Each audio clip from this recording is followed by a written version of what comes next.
estas alturas ya vemos claro que el hombre primitivo se parece más a un instructor de meditación que a un salvaje. En parte se asemeja a un rabino que enseña la cábala, en parte, al poseedor de una tradición mistérica, en parte, a un dios cazador. A veces se piensa que en nuestros días, la iniciación se da en la confirmación, la ceremonia de la bar mitzvah, o al obtener el carnet de conducir. Pero lo cierto es que iniciarse significa expandirse hacia la gloria de los robles, las montañas, los glaciares, los caballos, los leones, la hierba, las cascadas, los venados.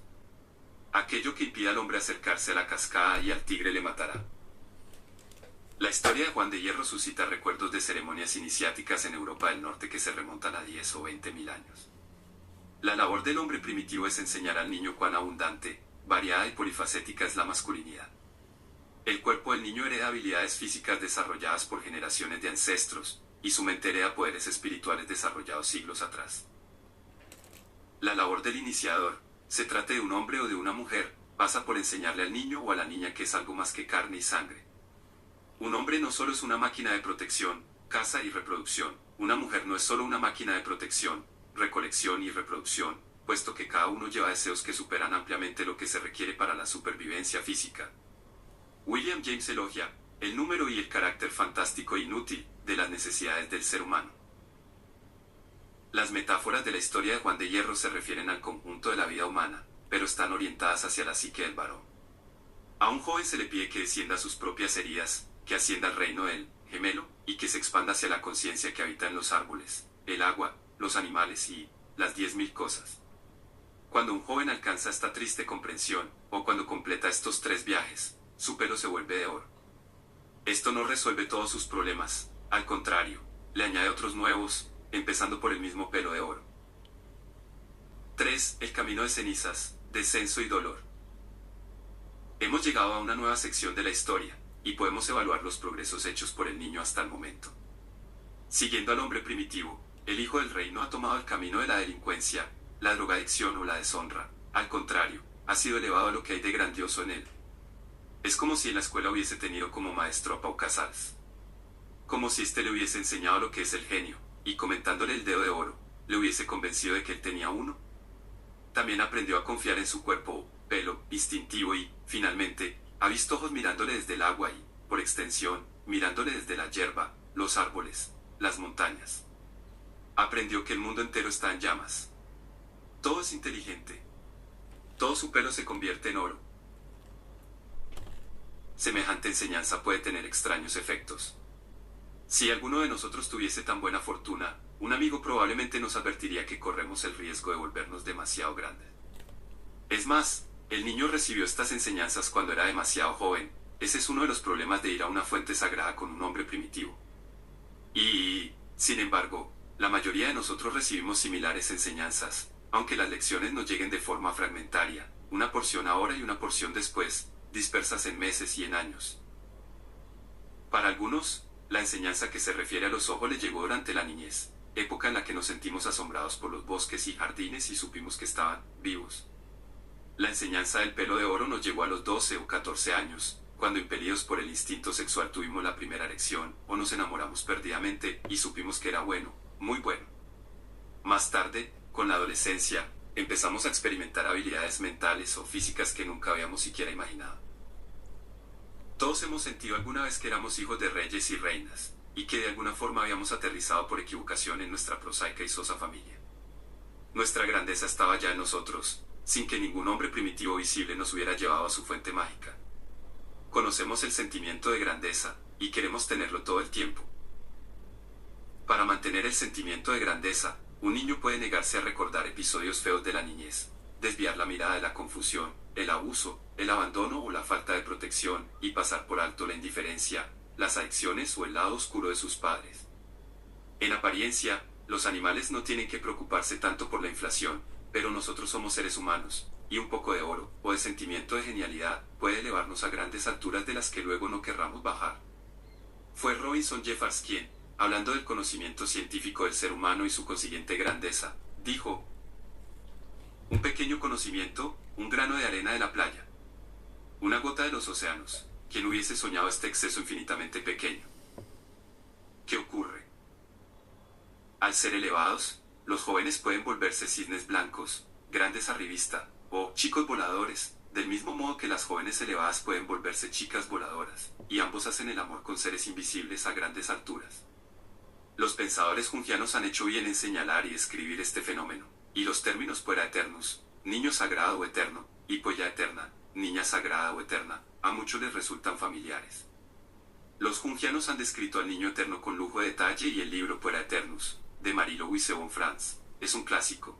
En cualquier caso, esta gente voladora, frívolamente espiritual, no se siente cómoda en su propio cuerpo y está sujeta a terribles conmociones de abandono. Son incapaces de aceptar las imitaciones y sienten aversión por un cierto hastío inherente a la condición humana. Marie-Louise von Franz llamó a este tipo de personalidad el Principito, como el protagonista del cuento. Lo escribió Antoine de Saint-Exupéry, que fue, literalmente, un héroe de la aviación siempre en busca de formas puras de vida en otros planetas, pero cuyo Principito muere al ser mordido por una serpiente en este. Peter Pan pertenece a esta categoría de voladores, al igual que la mayoría de los acólitos de la Asiram, devotos de una conciencia superior, que reniegan de los alimentos terrenales, los amantes platónicos y célibes y algunos don Juanes, que exigen tal perfección celestial en las mujeres que se ven obligados a abandonarlas en cuanto comprueban que carecen de la perla perdida. Los aspirantes a lo grandioso pueden soñar en subir en un ascensor sujeto a la parte externa de un edificio, pero cuando llegan al ático, a menudo descubren que no hay entrada al edificio. Al hombre volador por lo general le gustan las mujeres, pero suele reducirlas para guardarlas en botellas, y así poder llevarlas en el bolsillo. Los jóvenes puera eternus no son, en absoluto, negativos, aman el espíritu y encarnan gran parte de la energía espiritual de la nación. Sus ascensiones suponen muchas ventajas para la cultura. Sin ellos, la cultura americana probablemente se secaría y endurecería como el hormigón. De modo que los aspirantes a lo grandioso son personas complicadas. Los aspirantes a lo grandioso, de los que era y soy un buen ejemplo, provienen de todo tipo de familias, y a veces su ascensión es asumida como un inteligente método de supervivencia. Cité estas líneas al principio. ¿Qué hace el hijo? Vuelve la cara, pierde el valor, se va fuera a alimentarse de cosas naturales, vive entre madrigueras y chozas, come distancia y silencio, se deja crecer grandes alas, entra en la espiral, asciende. Esa escena tuvo lugar cuando tenía unos 12 años. A los 28, aún anhelaba la pureza, para estar por encima de todo, para no implicarme. Tras su experiencia, Marie-Louise von Franz llegó a la conclusión de que estos voladores celestiales o astillas voladoras eligen elevarse en señal de rebeldía contra la terrenalidad maternal y el conservadurismo femenino. Se remontan en el aire, opina, para alejarse del temor a los imanes que algunas mujeres ocultan bajo tierra con la esperanza de atraer a hombres de cabeza hueca hacia el suelo de los matrimonios, los trabajos y los compromisos de largo alcance. La evolución del niño hacia una criatura semejante a los pájaros es un proceso natural. Cuando quiere escapar mira hacia arriba, hacia la luz, como hacen los pájaros. Los pájaros encerrados suben aleteando por las paredes hacia las grietas de luz. De modo que los jóvenes aspirantes a lo grandioso suelen alcanzar lo espiritual, pero a costa de la vida o de su propio arraigo en la existencia masculina. Qué lejos está de los trabajadores a los 40 años. De todos los hombres. No estoy diciendo que el trabajo espiritual era un error en sí, en absoluto, pero creo que es importante considerar en qué momento de la vida de una persona debe tener lugar. Recordemos a Baal Shem Tov, aquel genio del espíritu de principios del siglo XVIII, en Polonia, que no dejaba que algunos de sus jóvenes leyeran ciertos textos espirituales hasta cumplir los 35. Algunos dicen que el cometido del hombre en la primera mitad de su vida es ligarse a la materia, aprender un trabajo artesanal, hacerse amigo de la madera, de la tierra, del viento o del fuego. Cuando Jung montó un centro en Zúrich, no aceptaba a ninguna persona que no hubiese triunfado en alguna otra carrera. Era una forma de decir, 35 o más. Es preciso añadir que no todos los jóvenes aspiran a lo grandioso. Algunos están atados a la tierra, asumen responsabilidades demasiado pronto, se hacen cargo de otras personas, caminan lentamente, se mueven a ras de suelo, soportan enormes cargas, sienten que no tienen ningún derecho a buscar grietas de luz.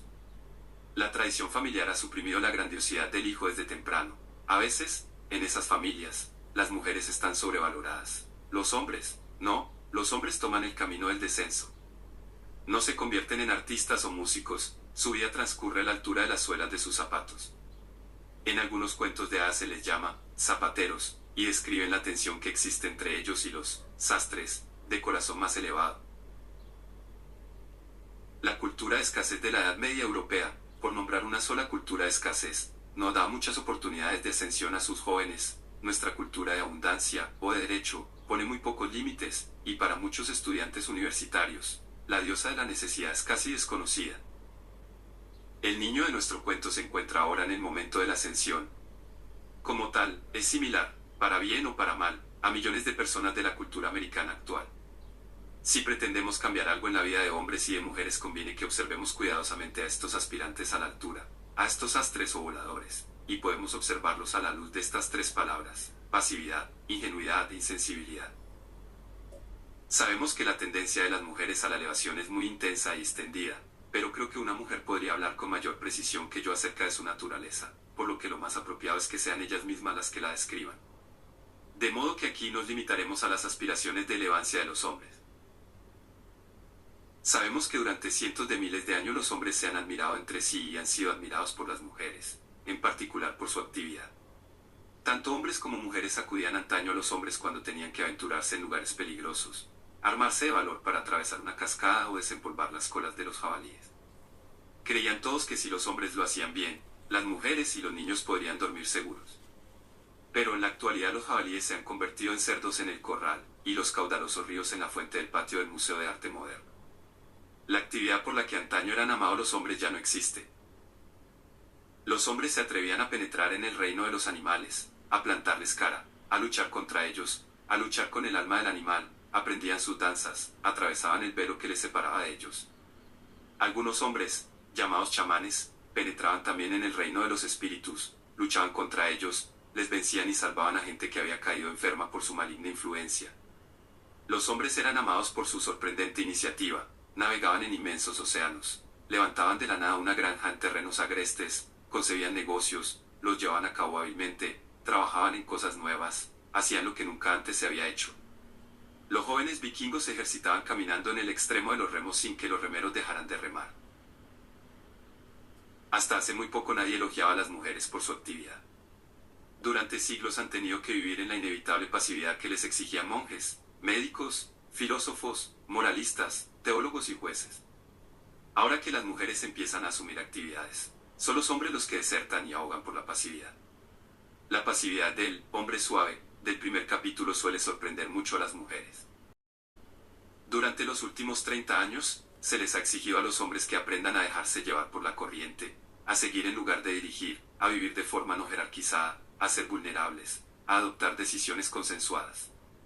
Algunas mujeres prefieren a los hombres pasivos, si es que quieren un hombre. La iglesia quiere un hombre manso, se les llama sacerdotes. La universidad quiere un hombre domesticado, sin iniciativa. La industria quiere a alguien que sepa trabajar en equipo, etc. Black escribió: me paseo por cada noble calle, cerca de donde el privilegiado Támesis fluye, y noto en todos los rostros que encuentro huellas de debilidad, huellas de infortunio. La pasividad se incrementa con cada nuevo producto generado por el sistema educativo. A los 18 años, el americano medio ha visto 4.000 horas de publicidad, y a pesar de ello muy pocos televisores han sido destruidos con hachas, muy pocos debates electorales han sido interrumpidos por activistas, muy pocos incrementos en el presupuesto militar han sido abortados por protestas masivas. Black sitúa la pasividad en la niñez temprana.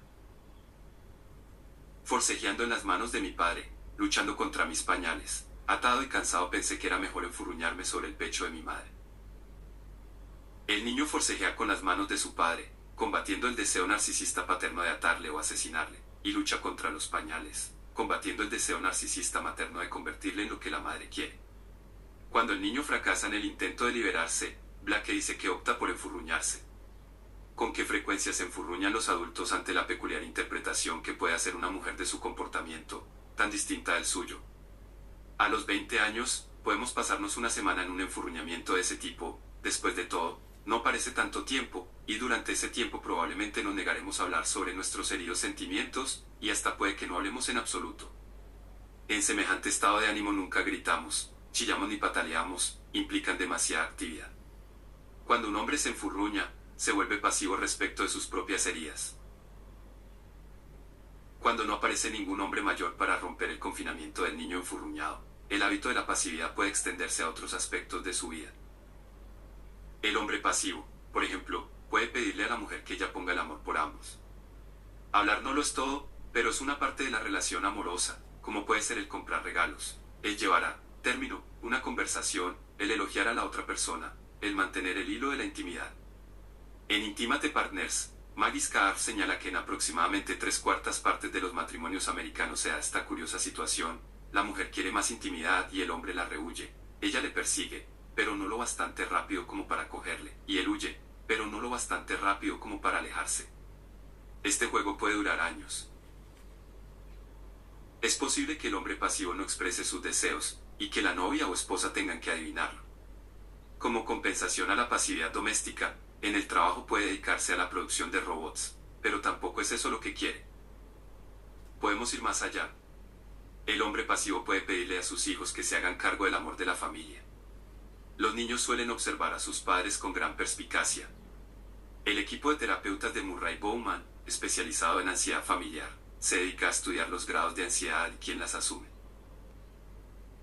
Concluye que un adolescente, con problemas, que se manifiesta, puede, de hecho, estar transfiriéndose parte de la ansiedad existente entre el padre y la madre, y, en ese sentido, asumiéndola. Los niños son activos en sus afectos hasta el extremo de sacrificarse ellos mismos. El hombre pasivo puede desatender su papel de padre. Ser padre significa sentir, pero también significa realizar todo tipo de labores aburridas: llevar a los niños al colegio, comprarles chaquetas, asistir a los festivales de final de curso, poner límite a las horas de llegada, establecer normas de comportamiento, decidir qué hacer cuando se violan estas normas, informarse sobre los amigos de los hijos, escuchar particularmente los discursos del niño, etc. El hombre pasivo deja todo esto en manos de su mujer. Cuando le pregunté a un sueco qué quejas tenían las mujeres de su país en relación con los hombres, me contestó que sus amigas se quejaban de que el hombre sueco carecía de una visión de conjunto de la relación. El hombre sabe qué quiere hoy o mañana, pero no sabe cómo quiere que sea la relación a 2 o 10 años vista. Podríamos llamar a esto una especie de pasividad de visión. Finalmente, un marido o amante puede evitar tener un papel activo en la vida de la mujer. Atado y cansado pensé que era mejor enfurruñarme sobre el pecho de una mujer. Una mujer no quiere que el hombre le diga lo que tiene que hacer, pero otras fuerzas pueden haberla alejado de una acción o de un acto provechoso. Si el marido ve que esto está ocurriendo, debe decírselo. Del mismo modo que un hombre también espera que si su mujer le ve aceptando la dirección de fuerzas invisibles, se lo haga ver. Ingenuidad. Cada vez se ve mayor pasividad en los hombres, pero también mayor ingenuidad. El hombre ingenuo se enorgullece de ser atacado. Si su esposa, o su novia, furiosa, le llama chauvinista, o sexista, o machista, no se defiende, sencillamente lo asume. Se abre la camisa para que ella pueda ver con más claridad a dónde dirigir los dardos. Acaba con 2 o 3 jabalinas atravesadas y el suelo cubierto de sangre. Si fuese un torero, permanecería en su sitio cuando la res embistiera, ni agitaría la camisa ni se giraría, dejaría que el cuerno se le clavara en el cuerpo. Después de cada corrida, los amigos se lo llevarían en andas al hospital. Encaja los ataques y cree que su postura es valiente y adelantada. Está convencido de que, una vez solo, ya encontrará un lugar en el que recuperarse. Una mujer, tan misteriosa y superior, le ha prestado un poco de atención. Ser atacado por alguien a quien uno ama. Hay algo más maravilloso. Quizá las heridas compensen su chauvinismo, de modo que pueda permitirse seguir siendo chauvinista algún tiempo más. El hombre ingenuo también se enorgullece de poder asumir el dolor de otros, en particular el de las mujeres. Cuando a la edad de 5 años estaba sentado a la mesa de la cocina, su madre le confió sus penas y él se sintió halagado de que un adulto le contara semejantes cosas, aun cuando su padre no saliera bien parado. Más tarde, se sintió atraído por mujeres que comparten su dolor. Su capacidad para escucharlas le hace verse como una especie de médico. Suele estar más en contacto con el dolor de las mujeres que con el suyo propio, y se ofrece a asumir el dolor de una mujer antes de consultar con su propio corazón si dicha tarea es apropiada en semejantes circunstancias. En términos generales, creo que cada sexo abandona su propio dolor cuando intenta asumir el del sexo contrario.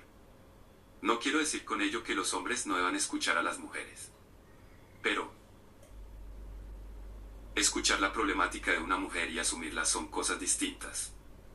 Las mujeres han intentado durante siglos asumir el dolor de los hombres, y no les ha ido bien. La palabra especial es importante para el hombre ingenuo, que tiene relaciones especiales con cierta gente. Todos tenemos algunas relaciones especiales, pero este rodea a la persona especial con un tipo empalagoso de buena voluntad. La relación es tan especial que nunca considera el lado oscuro de la persona, que puede ser un hijo, una hija, una esposa, un amigo, una amiga. Acepta reacciones fuera de tono, conspira de algún modo con el lado oscuro de la otra persona. Algunas personas son especiales, dice. Podríamos decir que, si no investiga el lado oscuro de su hijo o de su hija, quizás ellos no investiguen el suyo. Él mismo puede tener una relación secreta y especial con un pequeñín herido en su interior. Si es así, no desafiará al pequeño, ni le hará notar su autocompasión, ni siquiera le escuchará. Sencillamente dejará que el niño haga su vida. La sinceridad es una cuestión importante para él. Asume que la persona, con la que conversa, ya sea un extraño o un amante, es franca, tiene buena voluntad y habla con el corazón en la mano. Conviene con Rousseau y con Whitman en que todas las personas son en esencia nobles por naturaleza, y que solo están un poco torcidas por las instituciones. Pone mucha leña en el asador de su propia sinceridad. Cree en ella, como si fuese un caballo o la muralla de una ciudadela. Supone que le evitará situaciones que sobrevienen a gente manos abiertas. Es posible que diga, es cierto que te fui infiel con tu mejor amiga mientras estabas de viaje, y aún después de que volvieras, pero he sido sincero contigo y te lo he contado. Así que, ¿por qué estás enfadada conmigo? Un hombre ingenuo representa extrañas obras de autoaislamiento. Es probable, por ejemplo, que cuando una mujer enfadada le critica, él responda con cierta prudencia, tienes razón. No tenía derecho a hacerlo. Si el enfado de ella se convierte en rabia, agacha la cabeza y añade, siempre he sido así. En el tercer acto, puede implicar a su padre. Nunca estuvo a mi lado, no me apoyaba. La rabia continúa, y él se encorva aún más. Está perdiendo pie rápidamente, y en el cuarto acto podría decir, todos los hombres son una mierda. A estas alturas está muchísimo más aislado de lo que estaba 5 minutos antes. Se siente rechazado por la mujer y, ahora, también está aislado de los demás hombres. Un hombre al que conocí representaba hasta ahora cada vez que tenía una discusión seria con una mujer, lo que sucedía más o menos cada semana. El hombre ingenuo perderá lo que para él es más preciado por su falta de límites. Esto es particularmente cierto en el caso del hombre New Age, o en el hombre que busca una conciencia superior. Los ladrones entran y salen de su casa, llevando abultados sacos, y él no parece darse por aludido. Cuenta sus experiencias de deslumbramiento en las fiestas, le confía el sueño que tuvo la noche pasada a un extraño. En términos mitológicos, cuando se encuentra con el gigante le expone todos sus planes. Rara vez lucha por lo que es suyo, regala sus huevos, y otros crían los polluelos. Podríamos decir que al no tener conciencia de los límites, es incapaz de desarrollar un buen recipiente para su alma, o un buen recipiente para dos personas. Este tiene una fuga en algún lugar. Él mismo puede romper el recipiente al ver una cara atractiva. Como un artista, improvisa, como un poeta, a su trabajo le falta métrica y forma. La improvisación no es mala en sí misma, pero él tiende a enorgullecerse de su falta de forma porque desconfía de los límites. La falta de límites acabará por dañarle. El hombre ingenuo suele tener una relación poco adecuada con el éxtasis. Ansia el éxtasis en el momento o en el lugar inoportunos, y desconoce las fuentes masculinas de este. Busca el éxtasis a través de lo femenino, a través de la gran madre, a través de la diosa, aun cuando lo que arraiga a la mujer puede desarraigarle a él. Utiliza el éxtasis para mantenerse alejado del arraigo y de la disciplina. El hombre ingenuo se hunde en sus estados de ánimo como en un gran agujero. Vemos que algunas mujeres son capaces de abstraerse de un estado de ánimo. Si una mujer está de mal humor antes de una fiesta, por ejemplo, puede sortear su estado de ánimo, desvincularse y deshacerse de él, al menos durante un tiempo. Pero el estado de ánimo de un hombre ingenuo parece adosarse a él como a una montaña. No puede separarse. 46. De él. Si se siente herido, o en baja forma, se identifica con su estado de ánimo, y todos los que le rodean tienen que descender al agujero. En el trance de su estado de ánimo, no está ni para su mujer, ni para sus hijos, ni para los amigos. El hombre sin limitaciones puede especializarse a sí mismo en no contar las cosas. Si, por ejemplo, él y otros deciden que hay que cambiar la disposición de un número determinado de sillas antes de una actuación, y se le encarga a él el trabajo, es probable que no le diga a nadie que ha decidido dejar las sillas tal como estaban. La gente implicada, generalmente mayor, se enfada y grita de inmediato. Básicamente les ha hecho cargar con la rabia, y con su peso. Él está limpio y ligero, y se pregunta por qué los demás se enfadan con tanta frecuencia. El hombre ingenuo, por lo general, no sabe que hay un ser dentro del que quiere permanecer enfermo. Dentro de cada hombre o mujer hay un ser enfermo y un ser sano, y es necesario saber quién habla en cada momento. Pero la conciencia del hombre enfermo y del poder que tiene no forma parte del campo de percepciones del hombre ingenuo. El hombre ingenuo suele carecer a sí mismo de lo que James Hillman ha dado en llamar brutalidad natural. Un día, la madre halcón echa a sus crías del nido, el zorro saca a sus cachorros a principios de octubre. Pero el aspirante a la altura deja que las cosas se alarguen demasiado tiempo. Unas cuantas palabras duras y francas al inicio de la relación hubieran servido de mucho. En lugar de ello, espera y espera, hasta que, más adelante, sale una herida grave. Carece de sentido del tiempo. Falta un latido, 1 o 2 segundos después de recibir el golpe físico o verbal. Pasa directamente del dolor del golpe recibido a una comprensión empatética del motivo, y se salta la rabia por completo. Citando a Jesús, diríamos que pone la otra mejilla. Como último comentario sobre la ingenuidad, podemos decir que hay algo en esta que inspira la traición. El hombre ingenuo tiene una curiosa relación con la traición, el engaño y la mentira. No solo traiciona a otros con facilidad, convencido de que sus motivos son siempre buenos, sino que, cuando una mujer vive durante un tiempo con un hombre realmente ingenuo, se siente inevitablemente impelida a serle infiel. Cuando hay demasiada ingenuidad alrededor, el universo no tiene más opción que cristalizar cierta traición. Insensibilidad. A un hombre espiritual le puede gustar la luz, y sin embargo ser totalmente insensible en el área del pecho. Es difícil decir esto con propiedad, y no está claro de dónde proviene la insensibilidad. Narraré una fábula personal. Cuando tenía 2 o 3 años de edad, me acerqué a mi padre y le pedí protección. Pero era un hombre muy activo, y estar con él parecía más peligroso que estar fuera, en la calle. Luego me acerqué a mi madre y le pedí protección. Dijo que sí al instante. Y yo sentí como la insensibilidad me bajaba por el cuello hasta el estómago. Esa es la fábula. Puede que no sea verdad. No sé a qué edad me sobrevino la insensibilidad. Quizá tenía la expectativa genética de que me protegiera mi padre, y cuando esto no ocurrió, la conmoción me hizo perder la sensibilidad. También es posible que supiera, o que creyera saber que, si aceptaba la protección de mi madre, aprendería a sentir como sienten las mujeres. Pero yo era varón, de modo que decidí no tener ningún tipo de sentimientos. La fábula sugiere que la protección de una madre, por mejor intencionada que sea, no puede sustituir la protección del padre. No tuve sensibilidad en el pecho mientras duró la enseñanza secundaria. La cabeza, rebosante de sangre, me ardía, los genitales, rebosantes de curiosidad, también me ardían. El problema estaba en el área intermedia. En la secundaria, si una chica me preguntaba, ¿me quieres?, no podía responder. Si yo le hacía la misma pregunta, ella podía responderme, bueno, te respeto, y te admiro, y te tengo cariño e incluso me interesas, pero no estoy enamorada de ti. Aparentemente, cuando miraba hacia su pecho, veía un espectro de afectos, toda una procesión de sentimientos que podía distinguir con facilidad. Si yo me miraba al pecho, no veía nada en absoluto. Tenía, pues, que quedarme callado o fingir. Algunas mujeres se sienten heridas cuando un hombre no expresa sus sentimientos, y deducen que está conteniéndose, o diciéndoles algo, con semejante ocultamiento, pero lo más probable es que cuando dicho hombre le hace una pregunta a su pecho, no reciba ninguna respuesta. Una parte de esa insensibilidad ha desaparecido ya. Puedo responder a preguntas sobre mis sentimientos, y puedo ver gente allí abajo, con ropas de distintos colores, dando vueltas, y puedo diferenciarlos. Es posible que a medida que envejezca, ciertas partes insensibles del cuerpo de un hombre vuelvan a la vida de forma natural. Es posible, también, que la insensibilidad desaparezca a medida que aprendemos a buscar protección en personas distintas a nuestros padres. Recibo protección de hombres de mi edad, o al menos así lo siento, de unas cuantas mujeres exultantes y adorables, y de algunos jóvenes decididos.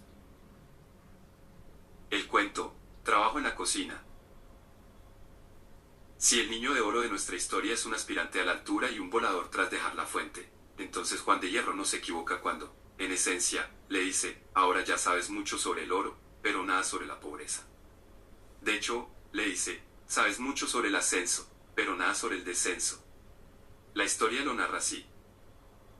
Vuelve al mundo y sabrás lo que es la pobreza. Sin embargo, puesto que no tienes mal corazón y te deseo lo mejor, te daré este regalo. Cuando tengas problemas, acércate al límite del bosque y grita, Juan de Hierro. Juan de Hierro. Vendré a ti y te ayudaré.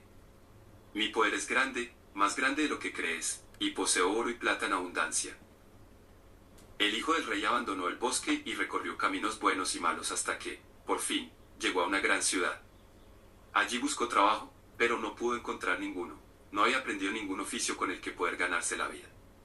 Al cabo de un tiempo, se dirigió al castillo y solicitó que le admitieran.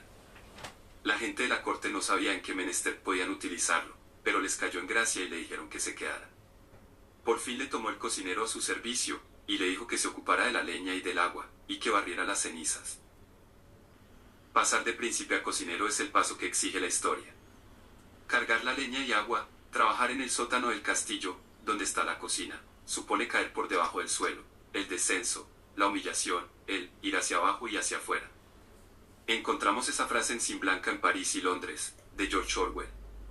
Cuando Orwell decide superar la ingenuidad heredada de su formación de clase media, también consigue un trabajo en el sótano, y su novela está llena de la vida del subsuelo que llevó como ayudante de cocina en los grandes hoteles. Para los jóvenes que se han graduado en universidades de élite, o que han sido elevados por la cultura oficial, la vida espiritual suele empezar con este trabajo de sótano en la cocina. Catábasis. Lo que marca el descenso, se emprenda consciente o inconscientemente, es un sentimiento de inferioridad, asociado al agua y al alma, como la altura se asocia al espíritu. El agua prefiere lugares bajos. La inferioridad asalta sobre todo a hombres que están inicialmente en lo alto, en la fortuna, elevados.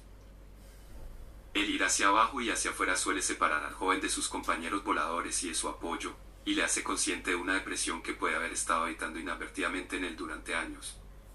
Empieza una vida dura de mediocridad, abatimiento, silencios, resquebrajamientos en el camino, opresión y moderación. Nuestra historia dice, sencillamente, que tras vagar durante un tiempo, a falta de habilidades, el joven logró finalmente un trabajo en la cocina, que tradicionalmente está en el sótano de un castillo. La historia dice que después de los dedos y de los cabellos de oro, lo más apropiado para el hombre es la vorágine, el hundimiento, la caída, lo que los antiguos griegos llamaban catábasis. Esta caída implica algo más que un mero susto. Nuestro ego no lo quiere y, aun si caemos, no quiere presenciarlo. Los sonidos de catábasis, ásperos y abruptos, parecen apropiados para este viaje. Lo que digo, pues, es que el siguiente paso en la iniciación de los hombres consiste en encontrar la ratonera. La ratonera es el camino oscuro, para el que no nos prepara Williams ni Haberford, el viaje que el hombre ascendente supone propio de hombres de clase inferior, el ir hacia abajo y hacia afuera. Cuando tiene lugar la catábasis, un hombre ya no se siente una persona especial. No lo es. Un día está en la universidad, alimentado y hospedado, a menudo con el dinero de otro, protegido por paredes de ladrillo construidas por hombres muertos hace mucho, y al día siguiente se encuentra sin hogar, recorriendo las calles, buscando alguna forma de procurarse comida y lecho. La gente percibe de inmediato cuando uno está cayendo o ha caído. Los porteros te dan la espalda, los camareros te miran con desprecio, nadie te sostiene la puerta en el metro. Tu psicología interna cambia a la vez que aflora una vieja vergüenza, caminas cabizbajo sintiendo que todo es inútil. El yo masculino interior cambia.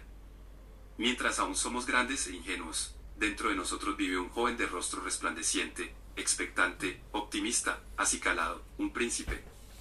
Al empezar el descenso, un hombre anciano ocupa el lugar del príncipe. Para nuestra sorpresa, toma el control un derrotado desvalido, antisocial, frágil y aislado. Recordamos a Edipo en su catábasis un día, rey arrogante y exigente, al siguiente, un ciego guiado por otros. En nuestra época, la catábasis se da a través de la adicción, alcohol, cocaína, crack. El hombre pierde la salud y acaba con las piernas esqueléticas, falto de energía, sin mujer e hijos, sin amigos, casa y dinero. Pierde el trabajo, el respeto por sí mismo y hasta el último rastro de su arte y de su vida pasados. Para un hombre profundamente involucrado en su trabajo, la catábasis puede aparecer sin mediación de adicción ni enfermedad.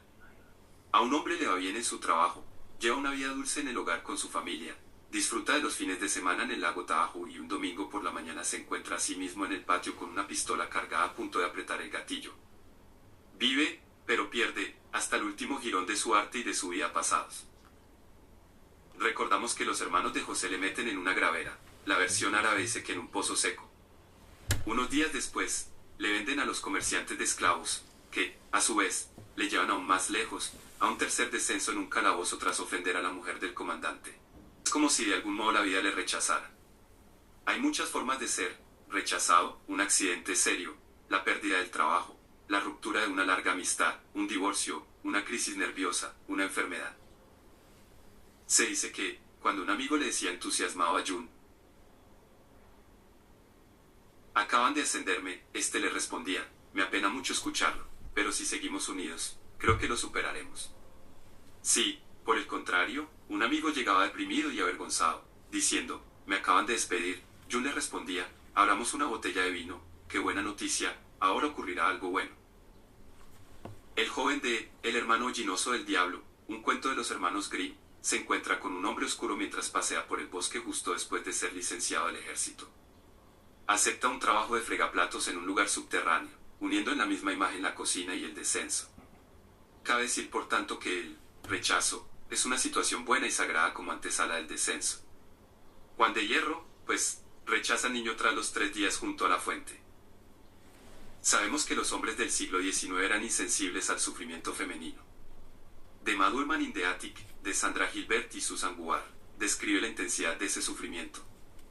En este siglo, los hombres han añadido otra desatención: suelen ser insensibles a su propio sufrimiento. La herida que un hombre recibe de su padre, de la vida o del contacto con el hombre primitivo, aparece por primera vez en nuestra historia cuando el niño se pilla el dedo. A partir de esa herida, su relación con el mundo queda trastocada.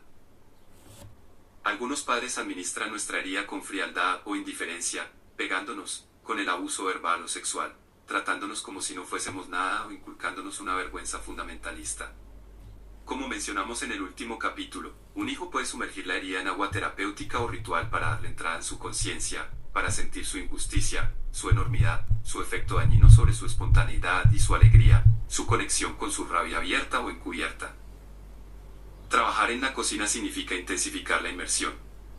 El que desciende sale de la vida ordinaria y respetable, a través de la herida. Se piensa ahora en la herida como en una puerta. Si su padre le abandonó, ahora se abandona realmente. Durante este tiempo no tiene casa, ni madre, ni mujer. Si hirió su vergüenza mediante el abuso sexual, los malos tratos físicos, o por la ingestión de un padre lleno de vergüenza, esta vez deja la vergüenza fuera, se asocia con hombres y mujeres crónicamente avergonzados, se sitúa hacia abajo y hacia afuera, donde se sentiría avergonzado 50 veces al día. Si la madre le hirió con su posesividad, haciéndole sentir incapaz y demasiado pequeño, esta vez se vuelve realmente inútil, no tiene estatus ni contactos. Se confirma en el conocimiento de esa pequeñez. Si algún acontecimiento paterno o alguna presión cultural separó su cabeza del cuerpo, le dejó atrapado en la posición del observador, esta vez se deja atrapar por completo en su catarsis. El poeta peruano César Vallejo, que pasó 10 años en París en lo más profundo de lo inferior y lo exterior, expresa bien esa inmovilidad. Es una araña enorme que ya no anda, una araña incolora, cuyo cuerpo, una cabeza y un abdomen, sangran. 50. Hoy la he visto de cerca. Y con qué esfuerzo hacia todos los flancos sus pies innumerables alargaba. Y he pensando en sus ojos invisibles, los pilotos fatales de la araña. Es una araña que tiembla fija en un filo de piedra, el abdomen a un lado, y al otro la cabeza.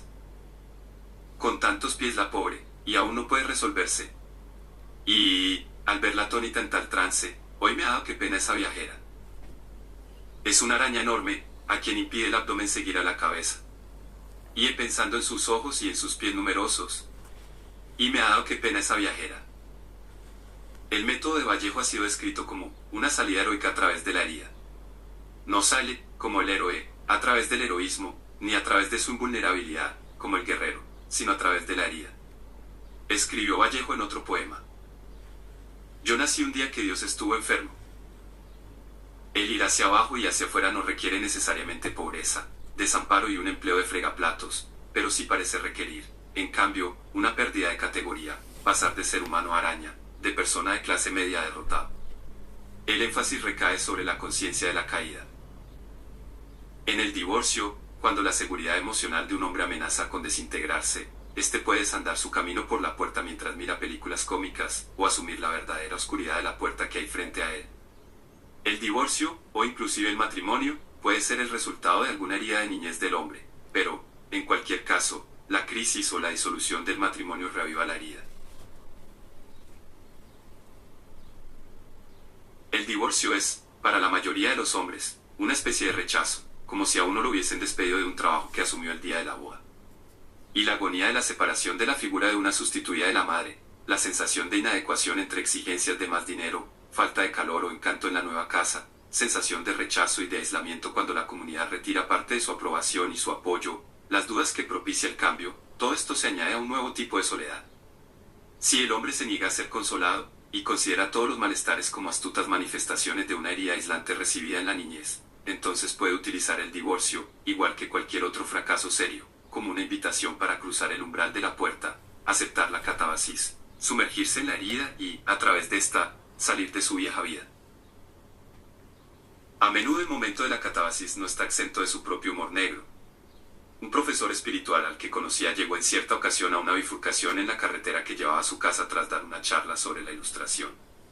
El camino de la izquierda conducía a un motel en el que se encontraban unos amigos, y 51, donde sabía que habría alcohol y mujeres, y el camino de la derecha conducía al centro de meditación ascética que él dirigía. No pudo decidirse y el coche siguió de largo hasta estrellarse contra una pared de ladrillo amarillo en la que habían pintado en grandes letras un cartel publicitario de una tienda de artículos de broma. El resultado no tuvo nada de gracioso.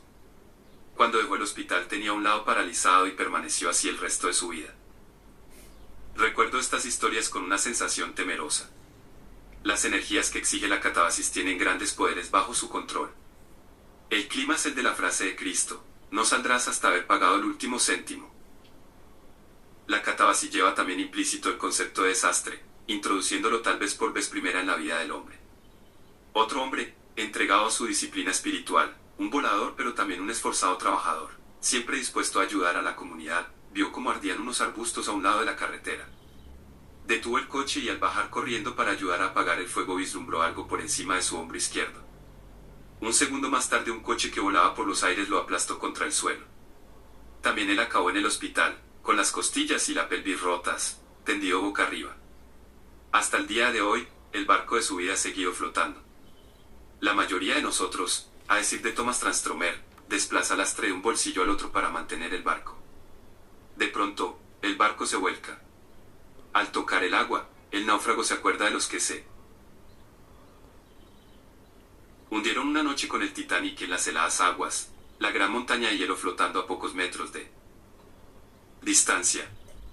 Antonio Machado dijo: 4 cosas tiene el hombre que no sirven en la mar: ancla, gobernalle y remos, y miedo de naufragar.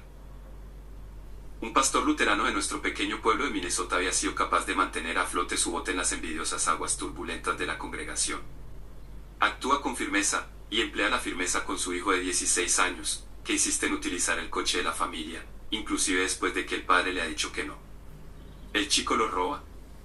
El padre, al ver que falta, llama a la policía, que localiza el coche, lo persigue y lo detiene. El muchacho saca un rifle del calibre 22 del asiento trasero y mata al policía. En esta ocasión el bote se hunde arrastrándolos a ambos. Parece como si algún poder en la psique dispusiera una severa catarsis si el hombre no sabe lo suficiente como para descender por sí mismo. Una depresión es una pequeña catarsis, y viene dada por fuerzas ajenas a nosotros. Por lo general la depresión nos sorprende con su llegada y su marcha.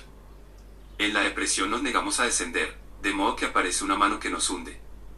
En la aflicción, elegimos descender. Desaparecidos los iniciadores en nuestra cultura, no aprendemos cómo descender por nuestra propia cuenta. Podríamos emplear la frase hundirse en el dolor para el acto consciente del descenso, pero a veces uno siente que en los Estados Unidos el hombre solo debe sentir dolor en un funeral.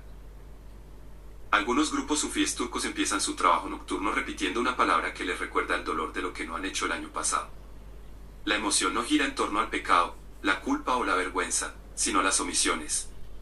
La propia alma nos pide que descendamos. D.H. Lawrence escribió: yo no soy un mecanismo, el ensamblaje de distintas secciones. Y no es porque el mecanismo funcione mal, que estoy enfermo. Estoy enfermo por las heridas del alma, del profundo yo emocional, y las heridas del alma llevan mucho, mucho tiempo, solo el tiempo cura y la paciencia, y cierto difícil arrepentimiento, largo difícil arrepentimiento, la comprensión del error de la vida, y la propia liberación de la infinita reiteración del error que la humanidad entera ha elegido santificar. 52. El largo difícil arrepentimiento es una forma de decir descenso, aunque prefiero la verticalidad de la catabasis y la imagen de una puerta. La bebida es una puerta que se abre para algunos. En lugar de repetir, lo puedo manejar, y nunca pierdo el control. Semejante hombre dice, soy un alcohólico, no hay duda. Los 12 pasos de A le hacen descender. Al principio de este capítulo mencionamos algunas características del hombre ingenuo, entre ellas la decisión de no mirar el lado oscuro, la suposición de que todo el mundo habla desde el corazón, una relación poco adecuada con el éxtasis, la incapacidad para notar que una parte de él quiere permanecer enferma, etc. Supongo que cada vez que nos demos con una ingenuidad de este tipo, encontraremos su catabasis correspondiente. Ver el lado oscuro de las personas que nos rodean es una disciplina que acepta a quien desciende. Le pregunto a un amigo sobre un amigo común, me dice, en gran medida confío en él. Eso mismo, en gran medida. La gente de la calle aprende pronto la idea de confianza parcial. Y uno se mira a sí mismo de la misma forma, con confianza parcial. Se dice que en el matrimonio, el hombre y la mujer se dan el uno al otro, su bestia más baja, para que la sujete. Cada uno sujeta las riendas de la bestia más baja del otro. Es una magnífica frase. El hombre ingenuo que vuela directamente hacia el sol no podrá ver su propia sombra. Se encuentra demasiado lejos de él. En la catabasis, la sombra le atrapa. Yo nací un día que Dios estuvo enfermo. Todos saben que vivo, que mastico. Y no saben por qué en mi verso chirrían, oscuros sin sabor de féretro lullidos vientos desenroscados de la esfinge preguntona del desierto. Yo nací un día que Dios estuvo enfermo. Grave. En el camino del descenso, uno se instruye sobre el lado oscuro de Dios. El hombre ingenuo también puede recibir algo de instrucción sobre el lado oscuro de la Gran Madre. Tarde o temprano, también, el lado oscuro de la Gran Madre se cristaliza a partir del universo. Tiene que aparecer la amante negra, la de colmillos de jabalí asomando por la boca. Quizás en la vida corriente se presente como una mujer furiosa, asombrada por la incongruencia o la traición. El hombre experimenta a la mujer enfurecida, pero algo en la malicia de la mujer furiosa le pone enfrente, quizá por vez primera, del furioso, el lado oscuro de la luna, el ogro que vive en la parte oscura de la luna con alas de murciélago y pájaros desgarrados. Experimentar al maligno es una compensación por la vida más temprana, por encima de la tierra, ser alimentado con pescado y ave, y con cosas delicadas. Cuando nos traicionan, el lado dentado del universo muestra sus fauces, los perros negros echan a correr detrás del carruaje, el despiadado cocinero mata a su hija y la entierra en el jardín, el mozo de cuadra extraviado le corta la cabeza al caballo mágico y la princesa es enviada a ocuparse de los cerdos. 53. En la India, el lado negro de la Gran Madre se llama Kali. Las flores que cuelgan de su cuello pueden convertirse en calaveras y volver al estado original en una fracción de segundo. Solo Shiva, una de las formas del hombre primitivo, puede hacerle frente, y eso nos da un indicio de por qué en nuestra historia es el hombre primitivo el que inicia al joven. Pwyll, príncipe de Tibet, cuya historia relata el Mabinogion, no sube al trono hasta haber trocado su lugar durante un año con el del rey del submundo. En la práctica, esto quiere decir que durante un año siente a su lado, todas las noches, el cuerpo de la amante negra, la reina del submundo. O sea que para bajar hasta el pie de la colina no basta solo con tomar conciencia de nuestro lado oscuro o el de nuestros amigos, por difícil que sea. En los cuentos rusos, Baba Yaga pregunta, ¿estás aquí para hacer una buena acción o para eludirla? Tocamos fondo solo cuando la hostil energía de jabalí de Baba Yaga ha reemplazado por completo, durante un tiempo, el eros infantil que cada uno de nosotros sentía cuando nuestra madre nos llevaba el pecho a la boca, o cuando, más tarde, nos ponía un vaso de leche en la mesa, o cuando nuestra primera y maravillosa novia nos llevó a la cama. Estos amores no tienen nada de malo, pero el descenso solo se completa cuando ambos han sido sustituidos por la energía con colmillos, cerdas y fauces de jabalí, el cuello rodeado de calaveras y el espíritu de la locura de Baba Yaga. Algo nos reclama allí, favorece el encuentro con la reina negra, quiere que el jabalí abra la boca, que la piscina de Grendel se llene de sangre, que la espada se derrita, que la mujer gigante meta al niño en su saco. Mientras esperan ansiosos conocer a Baba Yaga, los jóvenes de nuestra cultura a menudo suponen que pueden matarla. Imaginan una aniquilación, una victoria total, pero la historia deja claro que semejantes fantasías son propias de los hombres no iniciados. La única defensa contra el poder de la bruja es desarrollar una energía grande como la suya, tan cruel, salvaje, sagaz, tan clara en su deseo. Cuando un joven se presenta en el hogar de ella y demuestra estar a su nivel de intensidad, de resolución, de respeto por la verdad, puede que ella le diga, está bien, ¿qué quieres saber? El camino de cenizas. El descenso o el trabajo en la cocina puede revestir otras tres formas. Las denominaremos tomar el camino de cenizas, aprender a estremecerse y pasar del mundo de la madre al mundo del padre. El cocinero le tomó a su servicio y le dijo que cargara leña y agua y que barriera las cenizas. Esta es una referencia al niño de cenizas de los cuentos de hadas noruegos, llamado Askeladd, niño de cenizas, y a Cenicienta, niña de cenizas, personaje de los cuentos de hadas de muchos países. Las cenizas no pertenecen a la copa iluminada del árbol, ni a sus fuertes raíces. Las cenizas son, literalmente, la muerte del tronco.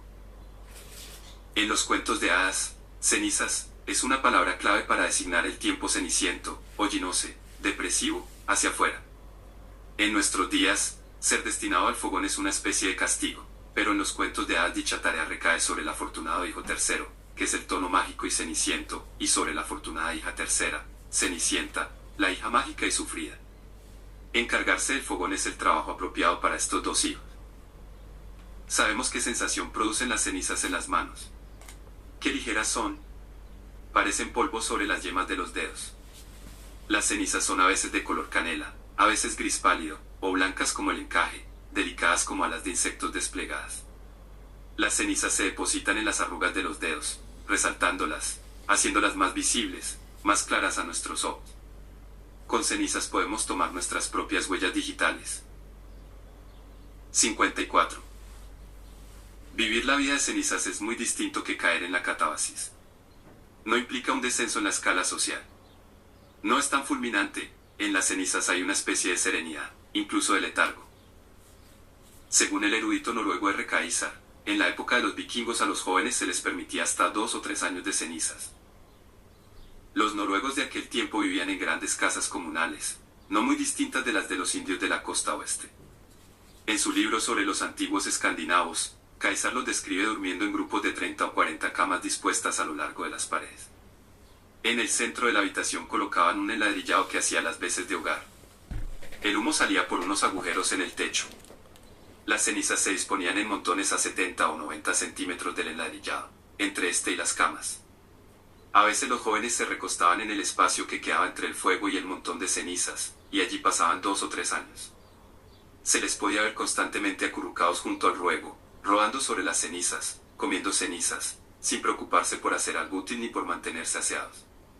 Aparentemente, algunos también masticaban cenizas. Los llamaban los mordedores de cenizas. Parece evidente que los jóvenes estaban pasando por una especie de hibernación o de letargo ritual, y que los mayores lo permitían. Si un joven siente hoy la necesidad de abandonar la escuela, no existe ritual para ello, y lo más probable es que acabe avergonzado o, peor aún, en prisión. Caesar menciona a un mordedor de cenizas del siglo XI llamado Starkad, que permaneció varios años en las cenizas hasta que su padre adoptivo le invitó a participar en una expedición. Entonces se levantó, se afeitó, se vistió y se convirtió en uno de los mejores guerreros de la expedición, distinguiéndose más tarde, también, como poeta, evocado en las sagas. Recordamos el énfasis que pone la Iglesia Católica en el miércoles de ceniza, de cenizas en la frente. Mircea Eliade refiere en sus libros el brillante uso de las cenizas que hacen los ancianos iniciadores en Australia, África, Cercano Oriente, Sudamérica y el Pacífico. Para que el niño se convierta en hombre, la iniciación requiere que muera el ser infantil que habita en el interior. El tiempo de cenizas es un tiempo reservado para la muerte de ese niño apegado al ego. Tras ser separado de su madre, el niño de entre 8 y 12 años pasa a manos de los ancianos guías que cubren su rostro, y a veces su cuerpo entero, con cenizas para que adquiera el color de los muertos y para recordarle la muerte interna que acaecerá. Pueden tenerlo en un lugar oscuro durante horas o días, en contacto con los espíritus de sus ancestros, y luego obligarlo a arrastrarse por un túnel o vagina, hecho de maleza y de ramas. Los ancianos le esperan en el otro extremo, solo que ahora tiene otro nombre. En ciertas culturas, las madres se toman tan en serio la importancia del ritual que, cuando vuelven a reunirse con sus hijos, fingen no reconocerlos y hay que volver a hacer las presentaciones. Las madres participan jubilosas en esta iniciación. Cabe decir que el hombre ávido de oro, ya sea un producto de la New Age o un corredor de bolsa, es un hombre que aún no ha estado en contacto con las cenizas. La palabra cenizas incorpora una oscura sensación de muerte, colocada sobre la cara, la blanquean como si de la muerte se tratara. Job se cubrió de cenizas para anunciar que el antiguo y despreocupado Job había muerto, y que el Job viviente lloraba la muerte del otro. Pero en nuestro caso, ¿cómo podemos mirar el lado ceniciento de las cosas en una sociedad que crea un mundo de grandes almacenes y de complejos de esparcimiento en los que se nos hace creer que no existe la muerte, la desfiguración, la enfermedad, la demencia, la pobreza, el letargo y la miseria? Disneylandia es la negación de las cenizas. Pese a nuestra cultura de Disneylandia, algunos hombres de 35 o 40 años empiezan a experimentar las cenizas en privado, sin rituales, sin ancianos. Empiezan asterisco a notar como muchos de sus sueños. 55. Se han reducido a cenizas. Durante la enseñanza secundaria un joven sueña con ser corredor de automóviles, con ser alpinista, con casarse con Miss América, con ser millonario a los 30, con recibir el premio Nobel de Física a los 35, con construir el edificio más alto, con salir de su pueblucho y establecerse en París, con tener maravillosos amigos. Y, a la edad de 35, todos estos sueños se han convertido en cenizas. A los 35, su estufa interior empieza a sí mismo a producir cenizas. 10 años antes, su estufa ardía con tal intensidad que echó dentro amanecidas, fiestas plagadas de alcohol, extravagancias sexuales, entusiasmo, locura, excitación. Luego, un día, nota que su estufa ya no da abasto con semejantes carretadas. Abre la puerta de la estufa y el suelo se llena de cenizas.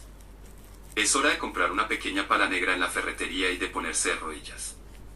Las cenizas caen de la pala al suelo, y en esas cenizas verá la huella de sus zapatos. Dijo Robert Frost del Homero. La pregunta que formula en todo menos en palabras es qué hacer de algo que ha menguado. Nuevas dietas, nuevos cantantes pop, nuevos autores, todo se ha vuelto cenizas al cumplir 35 años. A los 38 escribí este poema.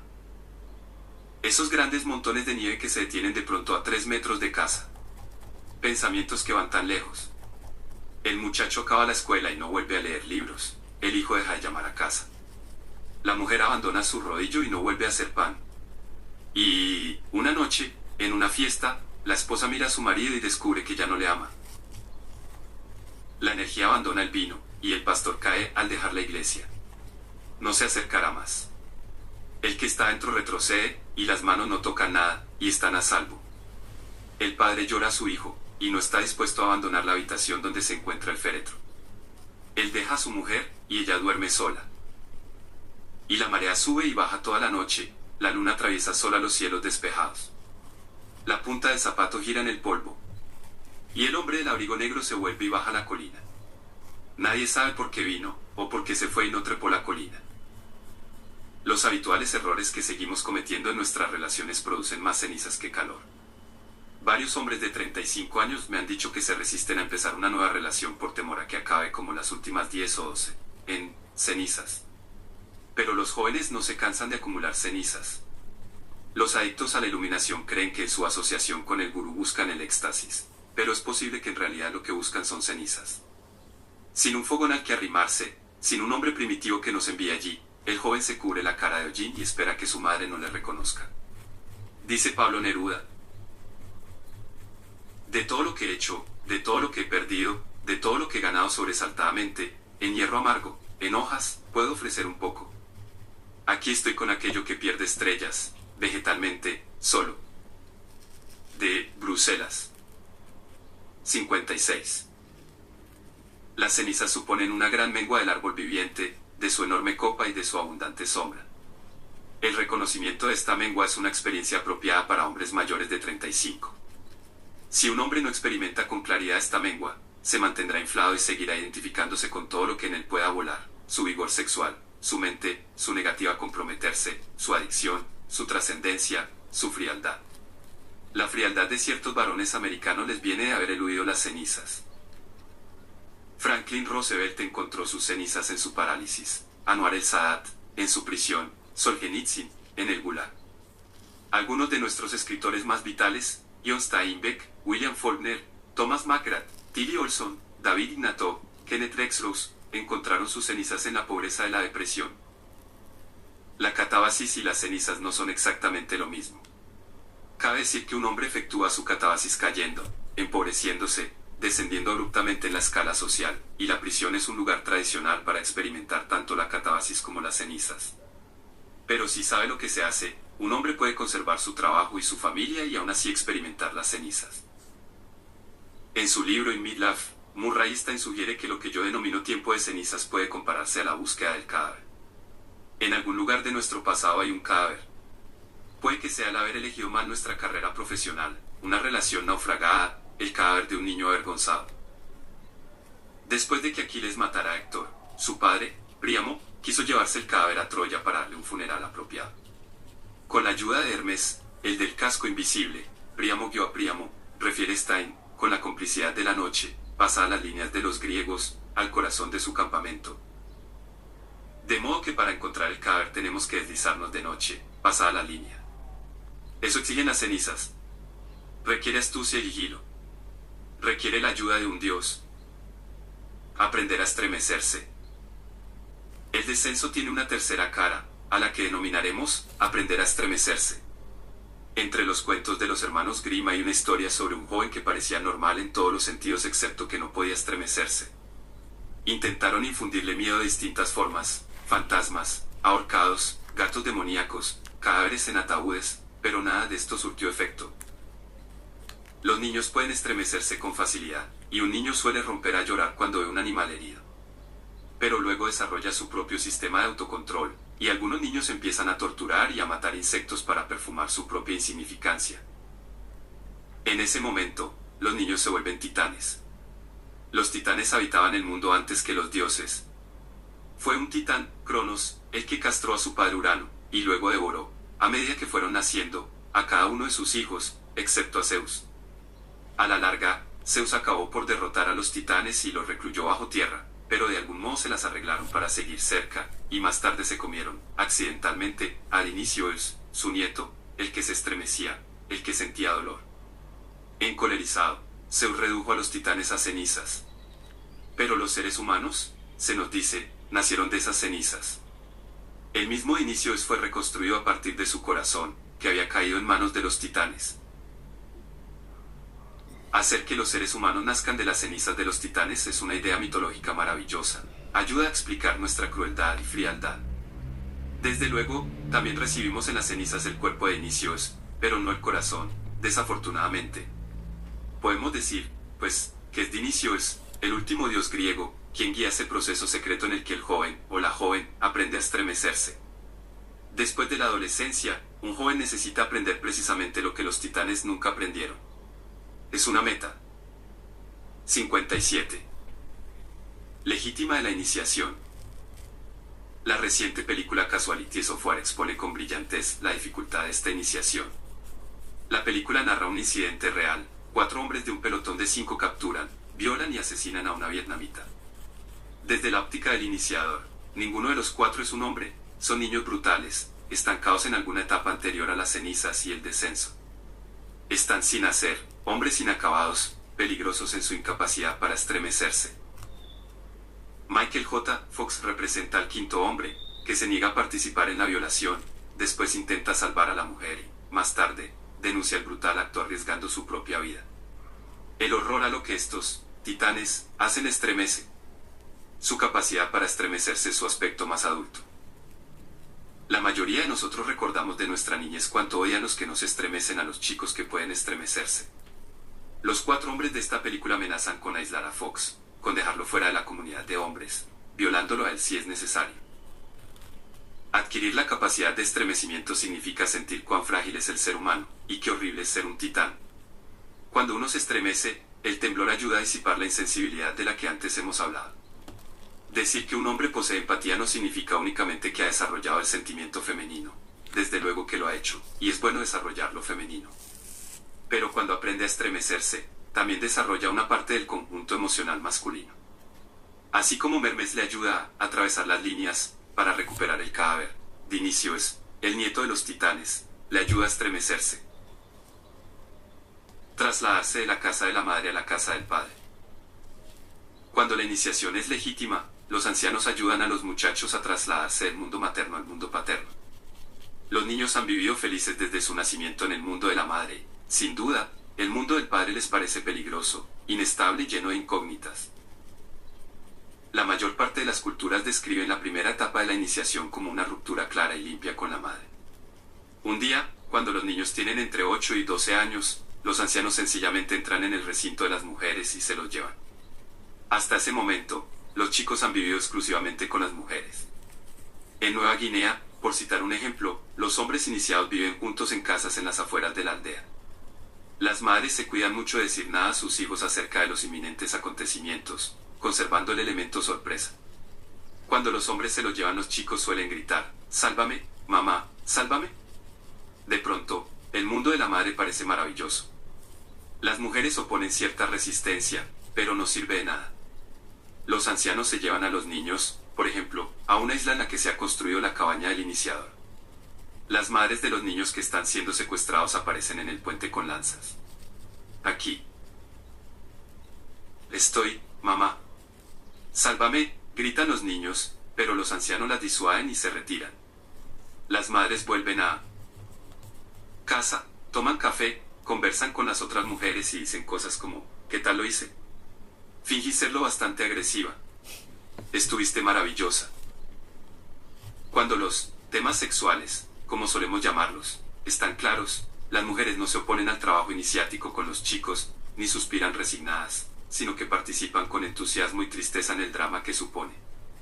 Hay una frase importante aceptada por hombres y mujeres de unas 80 tribus de Nueva Guinea: un niño no puede convertirse en hombre sin la intervención activa de los ancianos.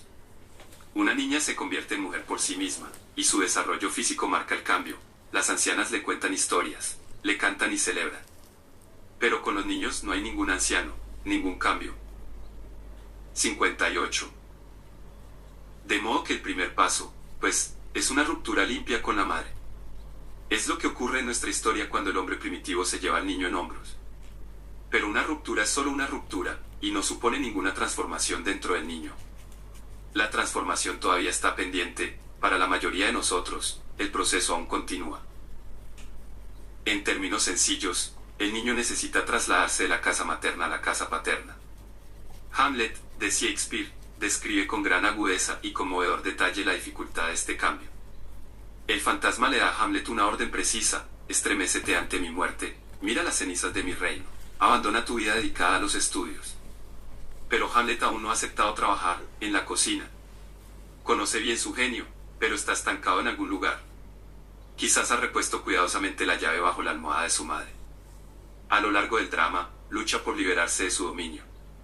Participa demasiado en la vida sexual de su amante, que le obsesiona. A ella no la ve como a otra, con el respeto propio de una persona adulta. El padre tiene que volver una y otra vez de la tumba para mantener las cosas en marcha, para evitar que Hamlet retroceda a su antiguo lugar de estancamiento. Si en esta etapa no hay ningún anciano o iniciador competente, y Polonio no lo es, ciertamente, todo se mueve con extrema lentitud. Una de las cosas que aprendemos de esta obra es que un joven no puede emprender la transición al mundo paterno sin asumir al embustero, y particularmente al lado oscuro del embustero. El lado bueno no lo hará. El cuento de los hermanos Grimm, El Cuervo, lo dice claramente: si pretende llegar al final de la historia, el hijo tiene que aprender a robar a los ladrones. El embustero de Hamlet reescribe algunas líneas de la pequeña obra, y luego hace que los actores la representen. Es el mismo oscuro embustero el que mata a Polonio después de que éste espía una conversación. A bordo del barco, cuando Hamlet descubre que sus viejos amigos Rosencrantz y Guildenstern llevan consigo una carta en la que Claudio le pide al rey de Inglaterra que mate a Hamlet a su llegada, podía haberse limitado a dejar todo como estaba. Lo que hace es falsificar una nueva carta ordenando al rey de Inglaterra que los mate a ellos. Así como también vemos que regresa a Dinamarca con la ayuda de piratas, otro guiño al oscuro embustero. Hamlet intenta una y otra vez dar el paso decisivo hacia el mundo paterno, pero el esfuerzo parece demasiado grande para él. Mientras tanto, Ofelia muere. La joven sufre porque el hombre no puede pasar al mundo paterno, como asimismo podríamos decir que una joven sentimental que habita en el interior de Hamlet, llamada aquí Ofelia, ha enloquecido ante este torpe movimiento y morirá. Parsifal, otro hombre sin un mentor mayor, que vivió toda su niñez y su juventud junto a la madre, se encontró un día con unos caballeros, que en realidad eran ángeles, y sintió de pronto el imperioso deseo de irse con ellos. Al verle partir, su madre murió en el acto. Algunas muertes simbolizan la muerte de la ingenuidad cuando el hijo acepta el mundo del padre. Hamlet termina la obra con una escena enormemente intrincada de doble y triple engaño. En el curso de la última escena, un duelo, Hamlet llega finalmente a la casa del padre, muere su madre, él mata al asesino de su padre. Casi inmediatamente muere él también, pero nada es perfecto. En el último acto Shakespeare deja que el escenario sea ocupado por Fortinbras y sus hombres, que no saben estremecerse. Es un momento escasamente sentimental. El esfuerzo de un hombre para trasladarse a la casa del padre toma mucho tiempo, es difícil, y cada cual lo tiene que hacer por sí mismo. Para Hamlet significaba renunciar a la inmortalidad de la vida segura prometida al hijo de la reina y aceptar el riesgo de muerte inminente siempre en la esfera del padre. La historia de PWYLL, que ya hemos mencionado antes, describe el tránsito como un intercambio de casas con el Señor de los Muertos por el periodo de un año. Asumir los pesares forma parte de la tarea de un hombre. Cuando un hombre asume sus pesares y se inspecciona la herida, puede descubrir que se parecen a los pesares y a la herida que tenía su padre, y la asunción le pone en contacto con el alma de su padre. Una vez que se agudicen sus sentidos, podrá oler la herida del padre. Se puede decir que un hijo huele a su padre como uno. 59. Huele una serpiente, que muda la piel y vive. Trasladarse al mundo del padre no supone necesariamente rechazar o enfrentarse a la madre. Hamlet está más allá de esto, sino convencer al joven ingenuo, o al joven que vive cómodamente arropado en el amor materno, de que muera. Otros niños interiores permanecen vivos, este muere. Los peces y las tortugas se independizan de la madre desde el primer día. Pero independizarse del mundo uterino supone un proceso agónico y lento para el hombre en vías de maduración. Uno quiere echar a correr, pero las piernas no le responden. Nos despertamos exhaustos. La imagen de la serpiente nos lleva a una última imagen en torno a este complicado tema del traslado a la casa del padre. En su occidental misa allí, Joseph Campbell llama la atención sobre una escena que se repite una y otra vez, con variaciones, en numerosos sellos babilónicos. En esto se puede ver una figura masculina de pie, y cerca de ella otra, femenina, casi siempre sentada, presumiblemente una diosa o la sacerdotisa de la diosa, y una tercera, una larga serpiente. Es posible que este sello fuese un objeto de meditación para hombres que crecieron en una cultura fortalecida, gobernada o impregnada por la Gran Madre. Suponemos que, en dicha cultura, la madre personal del varón también debía ser fuerte. Si pretende vivir, el joven se tendrá que desvincular de ambas madres.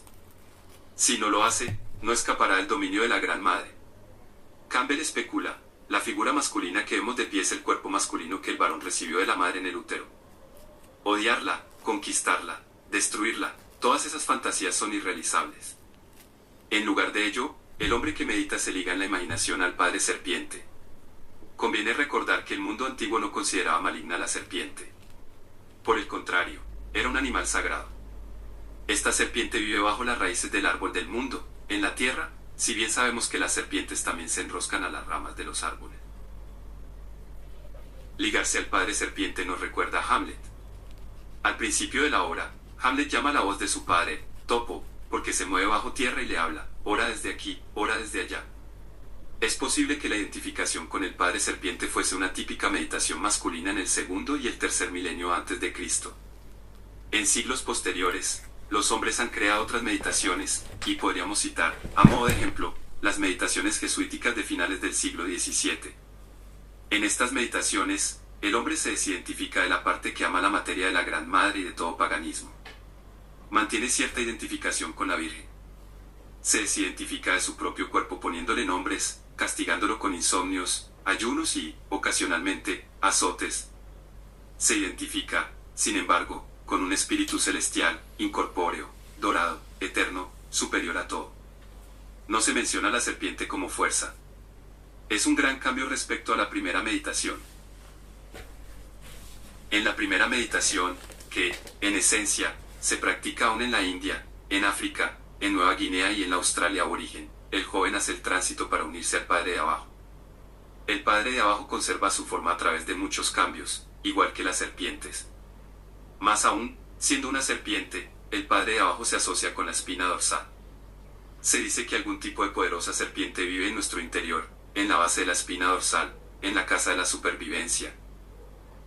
Al embarcarse hacia la casa del padre, el hombre de hoy se sitúa entre estas dos mitologías. Si es un aspirante a la altura, huye de la tierra, del agua, del polvo y de la carne y, en efecto, le pide a las mujeres que cuiden de la tierra. Por contraste, en la iniciación tradicional, los ancianos conducen al joven hacia el padre de abajo, cerca de donde están los ancestros y las serpientes. Ese viaje no le exilia del cielo, porque es posible encontrar serpientes aún en la copa de un árbol. La serpiente también nada en el agua. La serpiente es el señor de las aguas. En términos mitológicos, pues, la serpiente semeja al hombre primitivo, al rey y a otros seres que yacen en el agua en el fondo de nuestras psiques. 60. Suponemos, entonces, que cuando un hombre acepta el descenso como una forma de transición a la casa del padre, aprende a mirar la parte de muerte de las cosas, echa un vistazo a la ratonera, que es también la guarida de la serpiente, y antes que al pájaro, acepta a la serpiente como su animal. En la familia de clase media, es el padre el que posee el coche y las tarjetas de crédito, pero la madre vive más tiempo y vuelve del cementerio después de enterrar al padre. El hijo se siente compelido a identificarse con la tenacidad de la madre, más allá de ello, con la vibrante energía de la gran madre. La iniciación le exige al hijo que traslade su energía afectiva de la atractiva madre al poco atractivo padre serpiente. Todo esto es labor de cenizas. Cuando un hombre entra en esta etapa, considera el descenso algo sagrado, incrementa su tolerancia a las cenizas, come polvo como lo hacen las serpientes, aumenta la capacidad de su estómago para espantosas introspecciones, aumenta su capacidad para digerir los perversos hechos de la historia, acepta la tarea de trabajar 7 años bajo tierra, abandona por voluntad propia el granero a través de la ratonera, mastica cenizas, aprende a estremecerse y sigue la voz del viejo topo bajo. Tierra. Un dios masculino ha tomado parte en cada etapa del proceso iniciático de Juan de Hierro. Apolo estuvo presente en la fuente. Y podemos decir que, oculto en la labor de cenizas está el viejo dios mediterráneo Saturno, el continente natural de la restricción, la melancolía, los vastos sistemas, la disciplina de la repetición, las pautas del mentor y el dolor profundo. Cuando Saturno está presente, el fracaso se instala sólida e inexplicablemente. Así pues, Saturno ayuda a los hombres a adquirir peso con toda la carga de sus heridas y con toda la fuerza de sus fracasos. Cuando Saturno pone a un hombre ante el señor de la melancolía, ese hombre emprende el negro cortejo del alma, que, al final, le conduce al jardín. 61.